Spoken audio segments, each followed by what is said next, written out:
Muchas gracias, buenas tardes.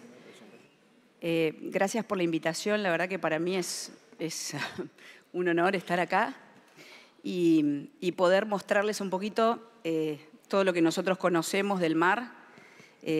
Hace más de 20 años que se estudia la región del talud continental y yo les quería contar un poquito por qué. En realidad las diapositivas de Valeria me sirven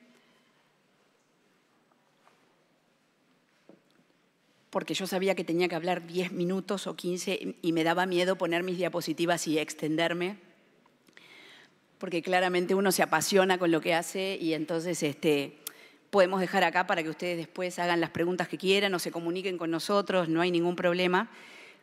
Pero básicamente les quiero contar por qué desde la oceanografía física, yo soy oceanógrafa física y cuando hable de fitoplancton y de organismos vivos es solo de oído que toco, porque hace muchísimos años que estoy estudiando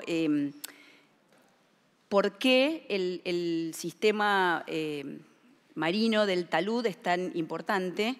Valeria nos mostró algunas de las imágenes de clorofila satelital, que, bueno, esta es una imagen satelital, pero de las luces de los poteros. Hay algunas imágenes con las que nosotros trabajamos, con las que podemos ver la presencia de organismos microscópicos que hacen fotosíntesis, como las plantas terrestres, o sea, como las plantas ahora que ustedes están viendo que es primavera, es la época cálida, estamos partiendo ya, esa está bárbara.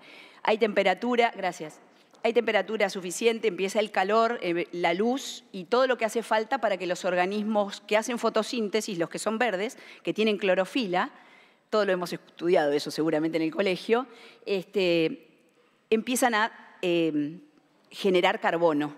Entonces, esto de la bomba biológica, esto de que estos ecosistemas mitigan el cambio climático es absolutamente real. ¿Por qué? Nosotros hemos hecho estudios acá de flujos de dióxido de carbono. El dióxido de carbono está en la atmósfera en concentraciones importantes y lo que hacen estos organismos es consumir dióxido de carbono, ¿sí? Y entonces hay flujos positivos hacia el mar. Cuando los organismos tienen caparazones o algo similar a un caparazón de carbonato de calcio, ¿sí? Como la tiza, lo que hacen es después hundirse y secuestrar ese carbono. Por lo tanto, eso no vuelve más a la atmósfera. No así una planta que hace fotosíntesis y libera después, primero lo toma el dióxido de carbono, pero después lo vuelve a liberar.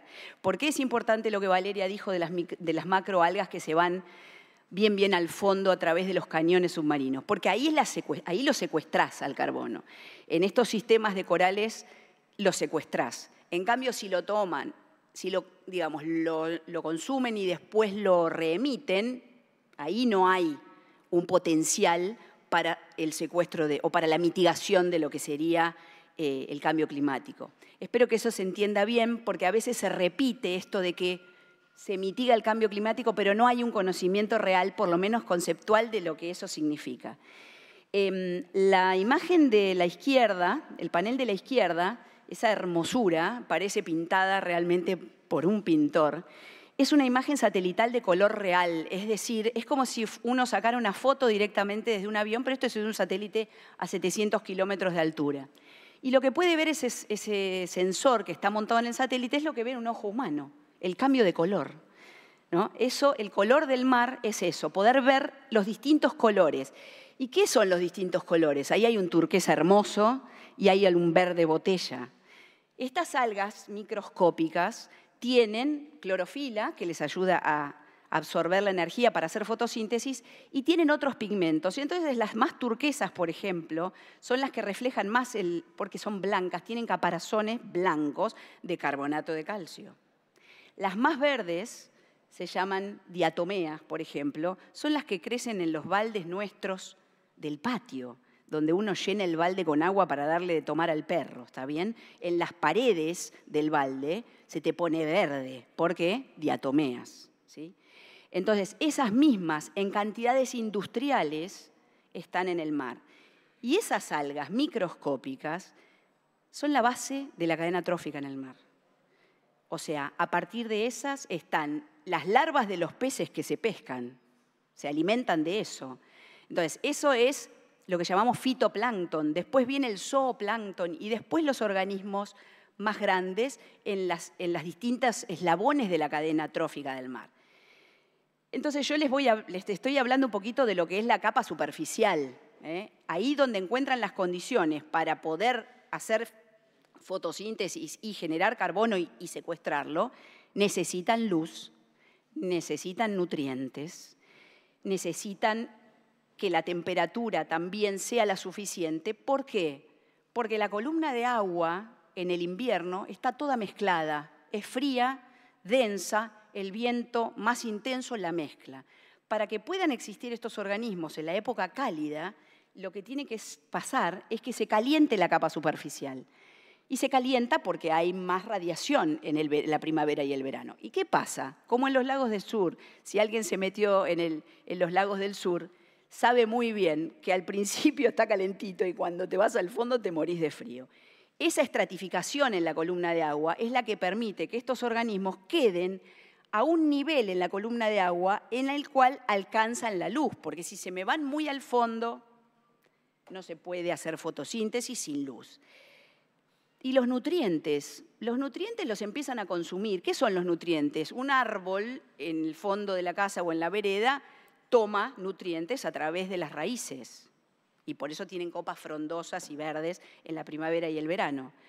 En el mar no hay raíces, pero los nutrientes están en mayores concentraciones en el fondo. ¿Por qué? Porque en el fondo no los consumen. De alguna manera esos nutrientes tienen que llegar a la superficie, porque cuando se sale del invierno, empieza la primavera, están. Pero y cuando se los empiezan a consumir, se acabaron y listo. No, ahí es donde los oceanógrafos físicos entramos en juego. ¿Por qué? Porque en las zonas frontales hay mecanismos dinámicos que hacen que haya velocidades verticales y que estos nutrientes de capas más profundas puedan acceder a la superficie. Y en el talud eso pasa casi todo el año, pero en primavera y verano es donde es más importante. Entonces, la zona del frente del talud es para nosotros, son 1.500 kilómetros de extensión de norte a sur, absolutamente productivos. El agujero azul es un ejemplo, pero todo ese talud mantiene un ecosistema marino increíble, no solo ahí, sino que la energía que provee ese frente del talud alimenta energéticamente a toda la plataforma. ¿Por qué? Porque los organismos también se mueven, los peces que se alimentan ahí también se mueven. Por lo tanto, esa energía se traslada también a la plataforma. Yo no sé qué más podría decirles, simplemente explicar que esto es totalmente cierto, que acá no hay ninguna cuestión. Yo no quise traer nada de trabajos científicos que nosotros publicamos. Hace más de 20 años que estudiamos esto y les puedo asegurar que es así. Espero que mi palabra valga y lo dejo para que cualquier duda que tengan, sí, la podamos extender y si tienen alguna consulta, ahí podemos estar. Muchas gracias.